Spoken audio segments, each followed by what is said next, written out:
Welcome to The Lead Climb, the podcast where we break down the strategies that drive patient acquisition and growth in behavioral health.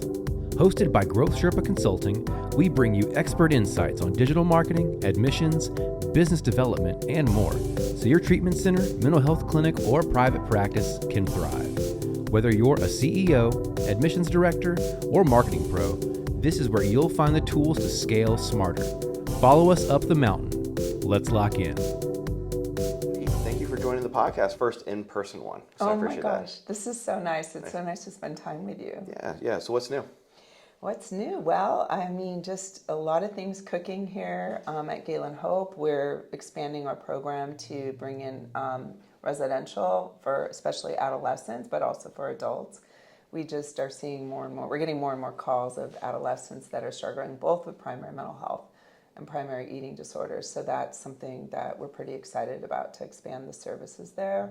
And I think some other things that are new are just our team are continuing to evolve and to develop their own thought leadership. So we're going to be going to some conferences, and I'm pretty excited about our team members that are speaking at conferences, and seeing them develop professionally is really, really rewarding to me. Nice. Is it harder to do adolescent inpatient than residential? No, I mean, it's residential. I'm sorry, adolescent than adult, yeah. No, we've always had this enhanced PHP, IOP model at both within health and also a longer day and more intensive services at Galen Hope.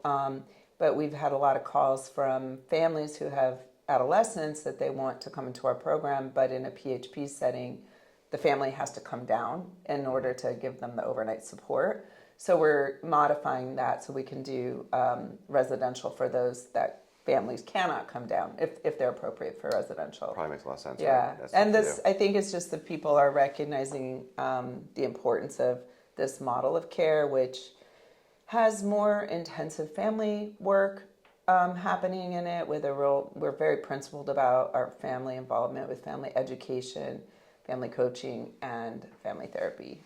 We can talk more about why and all of that, but I think people are responding to that, and just the principled way that we approach care with like very small milieus and high frequency of therapy. And I think the golden nugget that makes all the difference in the world is our amazing clinical team that I simply love and am so grateful for. We just have a very cohesive team, a team that really has stuck together and worked together for years, and that very principled care that I think the families of adolescents are feeling when they walk in the doors, making them feel safe with us, which is like very, very exciting. And to see and be able to shift the course of a person's life is, very powerful for the team. And so our team is very dedicated, and I'm grateful for them. Especially early on, right? For adolescents, like you're getting in there early. Yeah. I love working with adolescents. I love all age groups, but I love adolescents. Like, there's just so ready to be, fed and nurtured symbolically and literally for folks with eating disorders, with our kind of a way about it, which is, it's really validating and it's affirming and empowering. But at the same time, I always call it love and boundaries. There's love and boundaries. That's our recipe for healing here.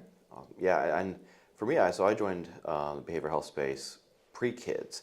So I remember getting in and working with adults because I understood adults. Mm-hmm. Now, I was a kid, but conceptually, you don't think back like that. But now that I have them, they're maturing. They're getting to that age of the independence and decision making, for better or worse. It is fun to see like those little nudges you can give, and a little bit of information and path changes. Yeah. Kind of like bumper bowling, where it's like the ball's still rolling. But I always think of that. that's funny that you mentioned. I always think of like bowling, and I think of like the guardrails like that. We're like, whoop, a little bit off course here, off course there, and we all have different temperaments, right? Yeah. And I always think about what our various individual natural drifts are, like where we go if like we just kind of let ourselves go, and sometimes we just need that bumper, to guide us back and forth. And then, we do have folks that come in with really complex presentations, been in and out of treatment and things of that nature. And that's scarier for parents, but it's really still the same thing of the the guardrails. And I think one of the most important things is like really having cohesive treatment that is developmentally appropriate, that has not just behavioral containment, but a real principled, a psychodynamic understanding of what's going on, a truly biopsychosocial approach. So, and then most importantly, of course, is the relationship. It's the quality of the therapeutic alliance, and having great relationships with patients and families is essential to this working. And I want to come back to that and the therapeutic alliance in a second, but the one question I'm curious about, because you talked about the engagement with the families. The majority of my time in this space has been with adults in substance abuse and mental health, where they've had decades of experience with the patient, and a lot of times are disconnected. They don't want to, hands off, I'm tired of it, my money's out, my patience is out. Yeah. And getting the families even to go to an Al-Anon meeting is pulling teeth. Yeah. Do you find that with the adolescents, the family is more willing to jump in? And does that go too far sometimes? Well, I mean, I always put myself in the shoes of a parent. I always remind myself, and I try to remind the members of our team, like, what would I do if I was? I mean, I would be if I was having my adolescent go to a treatment center, I would be very, very, very invested in knowing what's going on and wanting updates and that sort of thing. So we just have to always put ourselves in other people's shoes. It's definitely a balancing act, as far as like having people be involved enough and not too much, like Goldilocks and the Three Bears, right?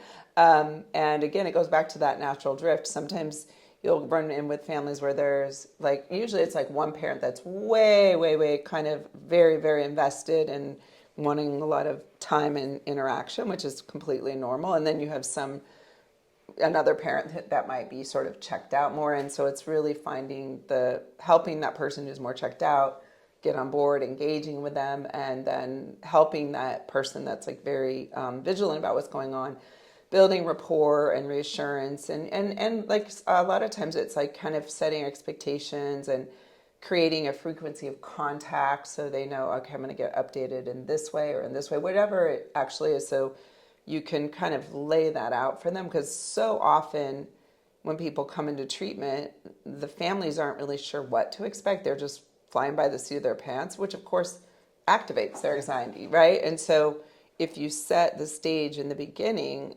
about this is how we're going to do it, this is how we'll be in touch, this is when you'll be invited to do this and this and this. Like at Galen Hope, we have an in-person multifamily group once a month, and like, getting people to come to that. A lot of times there'll be one family member who's for sure going to come and somebody else that thinks it's not even important to come. Usually it's because they think they don't matter. Right.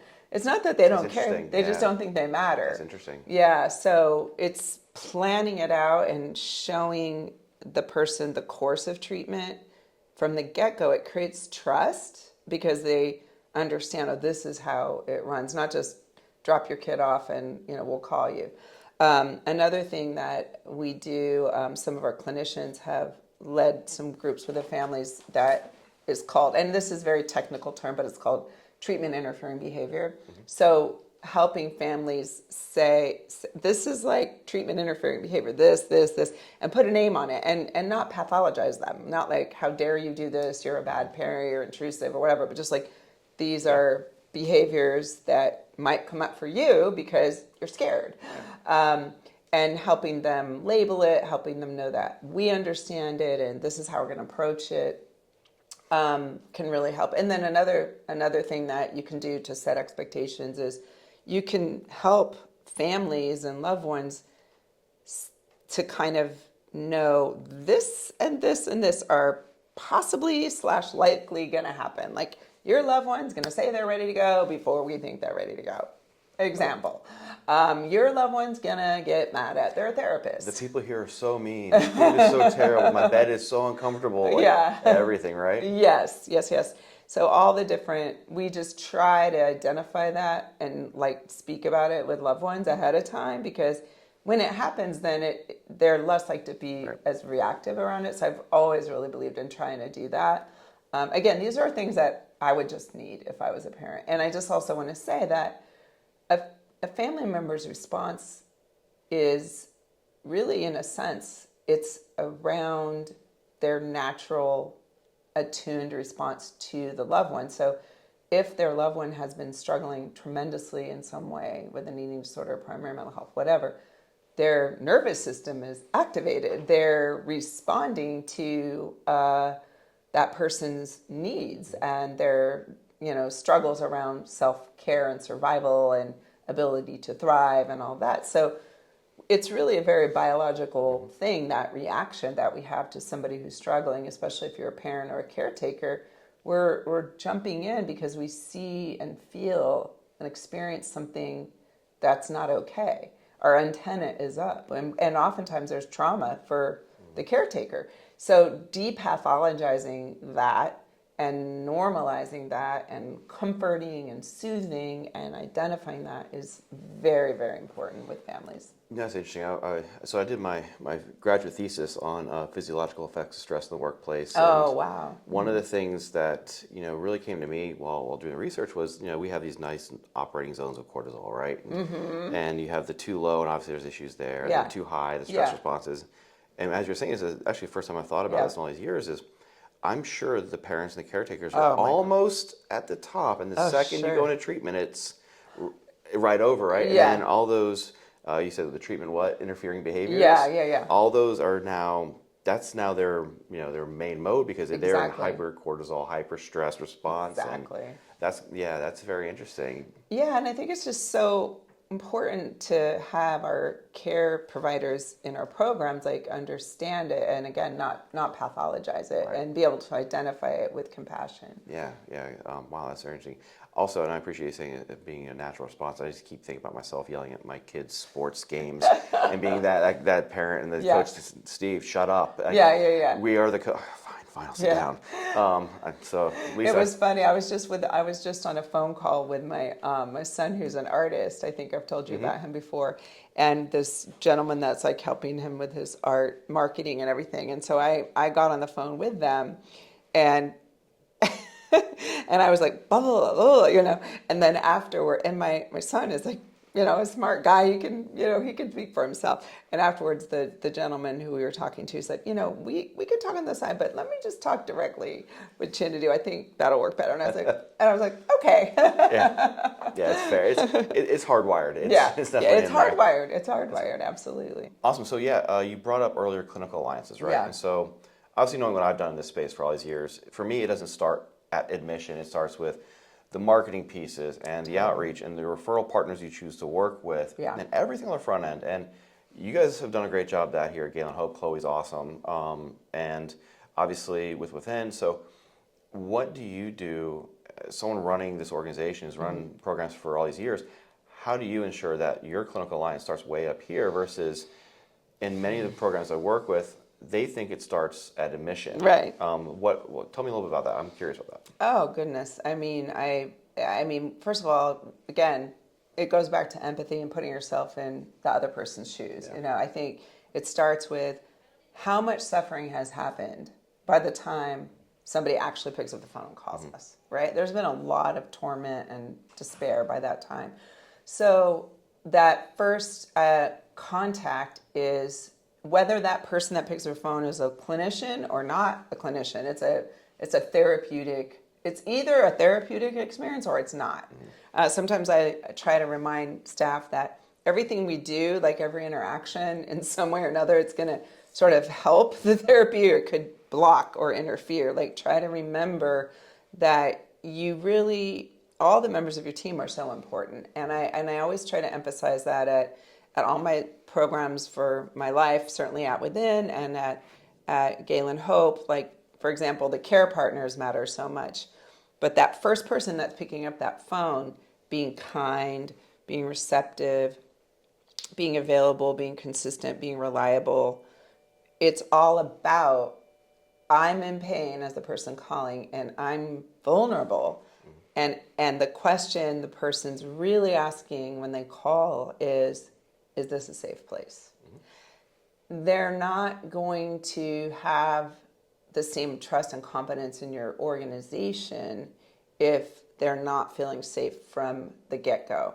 So that that process and that experience from the get-go really has to be safe.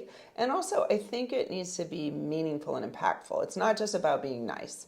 It's also that who is answering the phone has some understanding of what they're experiencing, and also understanding of what your principles are as a place to go for healing. So it goes beyond being kind, but certainly being able to also anticipate the person's issues and questions also helps build confidence. So knowing ahead of time what kind of things they're going to want to know, or what are their worry points and things of that nature, being able to anticipate that and almost answer the questions before they even get asked can really help. But I think that's a very important distinction to make, is that, therapy, whether it's by a therapist or not, a therapeutic experience is either happening or not from the very beginning. Yeah, I love that. And I think that's probably the thing that I see is one of the biggest deltas in great treatment in our industry right now, is that a lot of owners and a lot of operators view the revenue generation departments as almost a separate entity from the clinical, which is a separate entity from the alumni and outcomes. And now you have these three very intertwined departments that if they all can actually be on the same page, everyone benefits so much better. But we see that so much in our conversations of, let's just do paid search. Yeah. Let's just do an outreach rep and see what happens, and no training. And it's so frustrating when you see that, that patient who, like you said, is vulnerable, has a marketing brochure with a nice palm tree on it, sees pictures of the beach, and then goes into treatment. You're like, what just happened? This isn't smiling, laughing people. This isn't this. It's something completely different. And that's so frustrating to see, because now you're taking a person who has been vulnerable to you, probably for the first time to someone in a minute, and it's just like, I'm not going to be vulnerable again. Why? I'm not going to open up. I'm not going to be great in group. Like, why would I? Because I was already lied to. I don't feel safe. And you just took a lot of my money. Yeah, and the other thing that's so problematic about that is, even if the person, if they, let's say they don't come to your program because of all those unmet expectations or whatever, and if they have a sort of sour taste of experience, then the chance that they're going to pick up the phone and call again goes down a lot, because they're like, I already did that. And I always tell that to the team, like, even if somebody doesn't work out within, or Galen Hope, if something happens and they're not able to stay for some reason, I always try to make sure we're planting the seed of hope, the seed of respect, the seed of the spirit of care. And so they're going to be like, okay, I can come back. Like, maybe something's happening in their life and they're leaving, or maybe who knows what could get in the way. But if they have a positive experience of the human to human connection, then they're much more likely to come back. And if they don't, it could perpetuate their misery for a lot longer. In fact, I have some stories of that in the eating disorder space. Some mature patients that I've worked with who, they went into hospital-based care, 30 years ago. There wasn't much else available, and some of the treatment was pretty bad. Even at some of the most esteemed institutions, the care was damaging and painful and traumatic. And that person could spend 20 or 30 years just saying, oh, hell no, I'm not going back again. And we have a chance to do something different. There is a lot more awareness of the impact of iatrogenic outcomes of trauma from treatment. There's more attention to the concepts of harm reduction, trauma-informed care, which is a big principle of ours. That is nice. It's nice to be able to have that grounding into what we're doing. It allows us to work with people in a much more flexible way. It's interesting you say that, because years ago I was doing a field ride in New Jersey, and there was the old Trenton Psychiatric Asylum that was shut down next to the new facility, but they couldn't tear it down because of all the asbestos. So it's sitting here. Geez. It's as frightening as you can imagine it looks like. Oh my gosh. And so I get curious. I'm like, I wonder what treatment was like at the Trenton Psychiatric Asylum. And so the medical director there at the time was certain that addiction and mental health disorders were due to infections of the teeth. Oh, geez. So started yanking them out. Oh, my gosh. And this might surprise you, but people didn't get better. And so he started lopping off other organs. Oh my God. And was figuring out which organ it was that caused this. And he claimed a 90% success rate. had a 30% mortality rate. And he was the published, very respected national circuit speaker of the time. Terrible. And we look at that and we say, oh man, that's so archaic. But then we fast forward 30 years ago, and we're like, oh my God, we were missing so much. And so I'm sure even 30 years from now, we're going to look back at this time and say, what was it that we were? We thought was that? it? Yeah. We were doing paid search for this, or we were doing right. There's going to be some sort of something underlying that right now we all see is like that's totally acceptable and great and wonderful, but we made people feel their feelings. Like what would that be? Yeah. So I'm fascinated to see what the future holds for that, because inevitably as we get more data on different sorts of care, we learn, we get better and refine it. But I do feel we've definitely come a long way since Trenton Psychiatric Hospital. That's probably a little better. Well, yeah. It's so interesting that you said that because one of my talks that I created over the last year or so, I've given it in different conferences and things, is called Breakthroughs in Treatment. Because I realized, I hate to say it, but I've been doing this for over 20, almost 25 years. I've lost count. But I realized that some of the norms from when I first entered my career here in primary mental health and eating disorders, higher level of care, some of the things that we were expected to do, how we've now made progress. Specifically, I'll start with one of the most obvious things is trauma. In my early careers, my first treatment center I opened in 2003. And even through probably 2010, 2015, somewhere in there, the insurance companies, when you had people in higher levels of care, didn't want you to address trauma. Like if you were talking about the trauma or processing the trauma when they were in higher level of care, we were told in reviews that we shouldn't work on trauma when they were in higher levels of care. There was a fear that it would cause prolongation of treatment and decompensation. So we were literally forbidden from actually addressing the trauma according to the protocols when we were doing utilization review.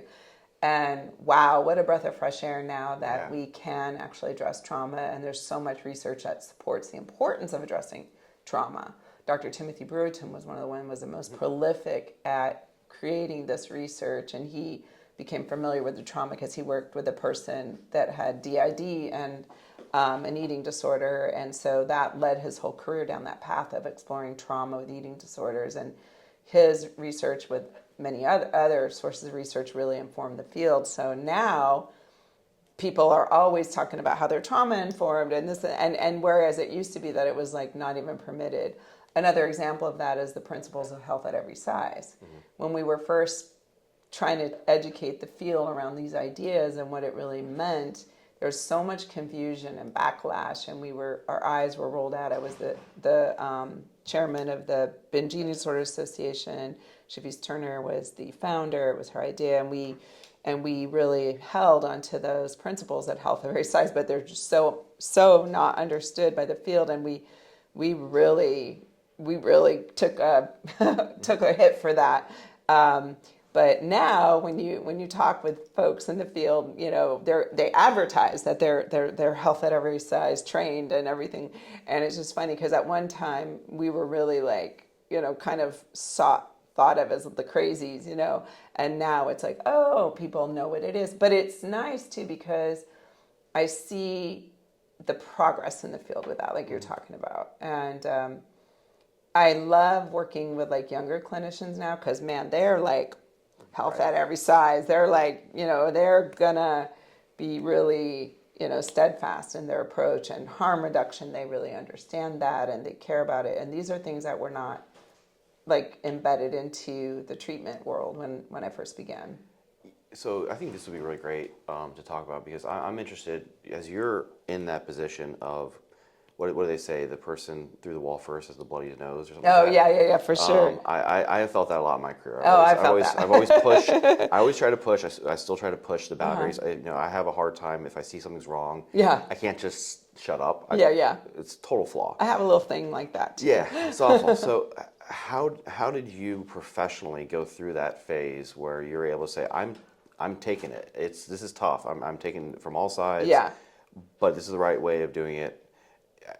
Can you talk through that a little bit? Sure. I'm sure someone who's going to watch is going to be in the same position. Like, I know I see the right way. Yeah. Everyone's telling me no, but I got to keep pushing. Oh, yeah.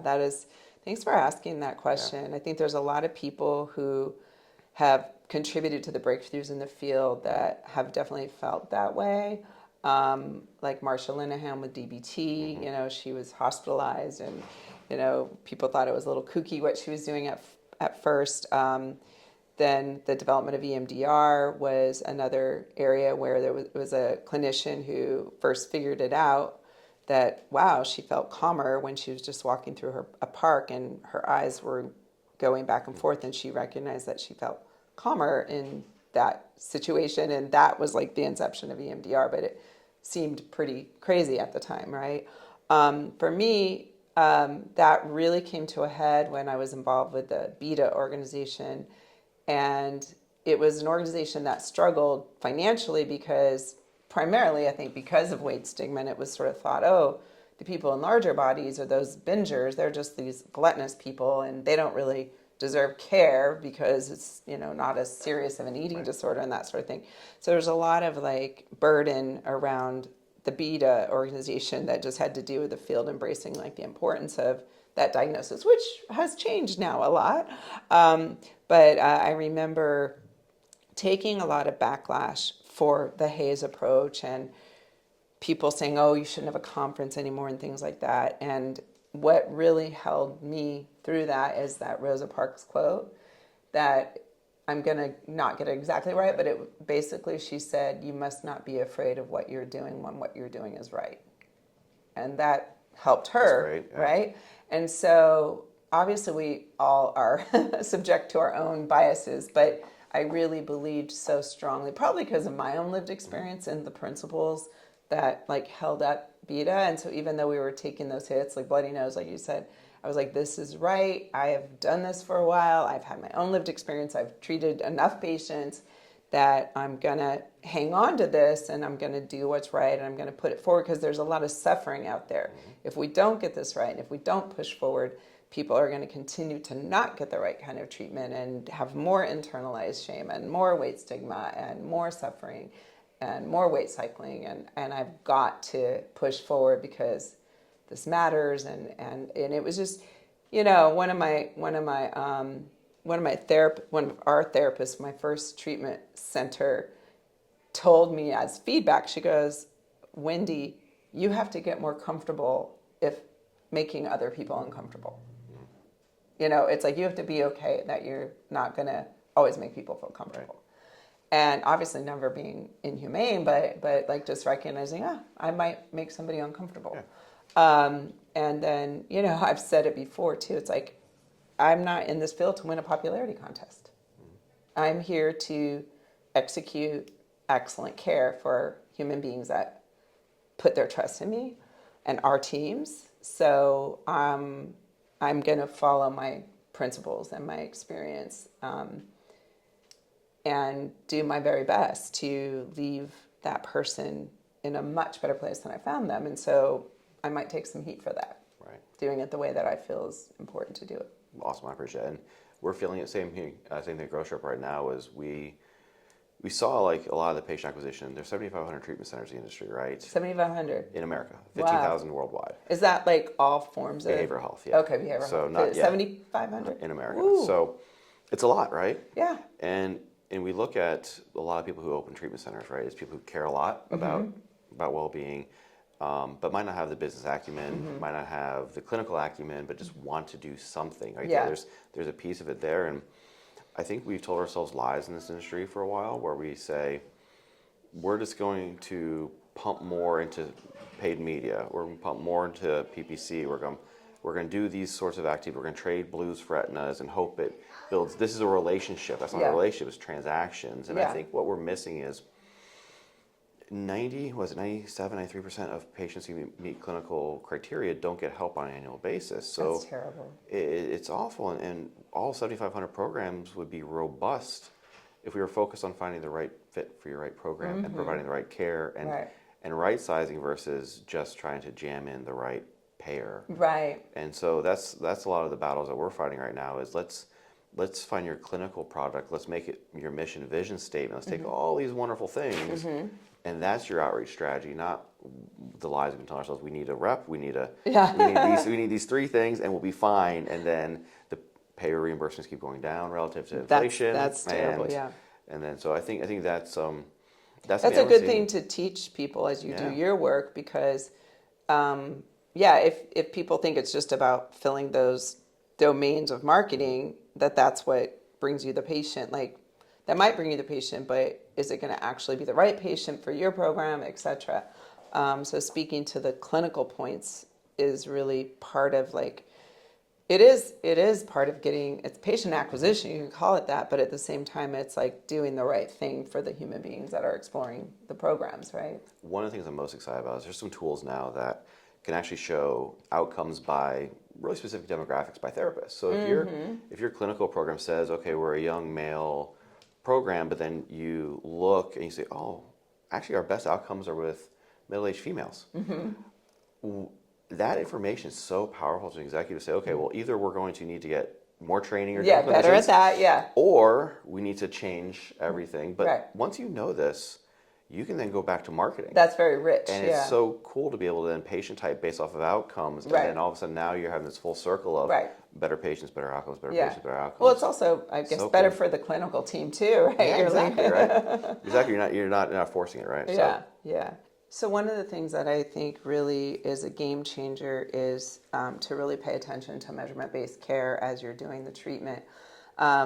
It is something that validates what you're doing, that you're on the right track, you're not on the right track, or you need to make revisions or changes. And certainly in both of these models of care with Galen Hope and within, we're doing something different. And so I wanted to make sure that it was effective. So especially starting off within, because we work in some cases with very acute patients, I wanted to really be tracking things and making sure that what we're doing is effective. So we were very committed to that from the very get-go. And one of the things that we've really discovered is the power of being at home and in treatment, we think really helps lock in recovery, because what we're seeing is in our post-discharge findings, people are continuing to do better and better and better. And so there's a lot of power in that. And in Galen Hope, we're seeing we do so much work around that community integration piece and finding connection, meaning, purpose, addressing loneliness, addressing that importance of having that life worth living that Marsha Lena talks about, doing these kind of things with people while they're still in treatment before they leave makes all the difference. And we're seeing such low rates of like needs to return to higher levels of care. And honestly, it's really not rocket science, but in both places, in both of our programs, what we've really done is like weave together that acute treatment that happens when somebody's in a more acute stressed phase, and then the really, really thoughtful like step down reintegration back into life. So putting ourselves out there in the world with the patient. At Galen Hope, we go into the world. So it's not just the patient in our world, we go into their world. Obviously within the whole entire time is in their world. And so we really see the impacts. I wanted to say that with remote care, a lot of times there was sort of this assumption that remote care is watered down brick and mortar, and actually it's turning out to not be the case when we just look at our outcomes. And you could argue that many of our outcomes indicate that this kind of care has some true benefits. So really helping people understand that remote care doesn't have to be thought of as like second rate to in person. It really depends on, again, the patient match and figuring out what's going to work for various patients. And we see many people that at Galen Hope, many people with treatment trauma that respond to our care, and many people within that just refuse to go back to treatment, that are responding to be able to stay, in their home. And so that's been really meaningful to really do something different in the field with these programs has been really exciting for me. Awesome. Well, Wendy, thank you so much for taking the time. And if you guys watched all the way through or listened all the way through, be sure to check out Wendy's programs, Galen Hope and Within Health. And if whatever platform you're watching this on, please make sure you like, subscribe, reshare, comment, all that cool stuff that allows me to keep doing more of these. Thanks so much. Thanks, Steve. It's been nice. That's a wrap for this episode of The Lead Climb. We hope you picked up some valuable insights to help optimize your patient acquisition and grow your behavioral health organization. If you found today's discussion helpful, be sure to subscribe, leave a review, and share this podcast with your network. And if you're looking for expert guidance in digital marketing, admissions, business development, or any other piece of the patient acquisition puzzle, Growth Sherpa Consulting is here to help. Visit us at www.growthsherpaconsulting.com. Thanks for tuning in. We'll see you next time on The Lead Climb.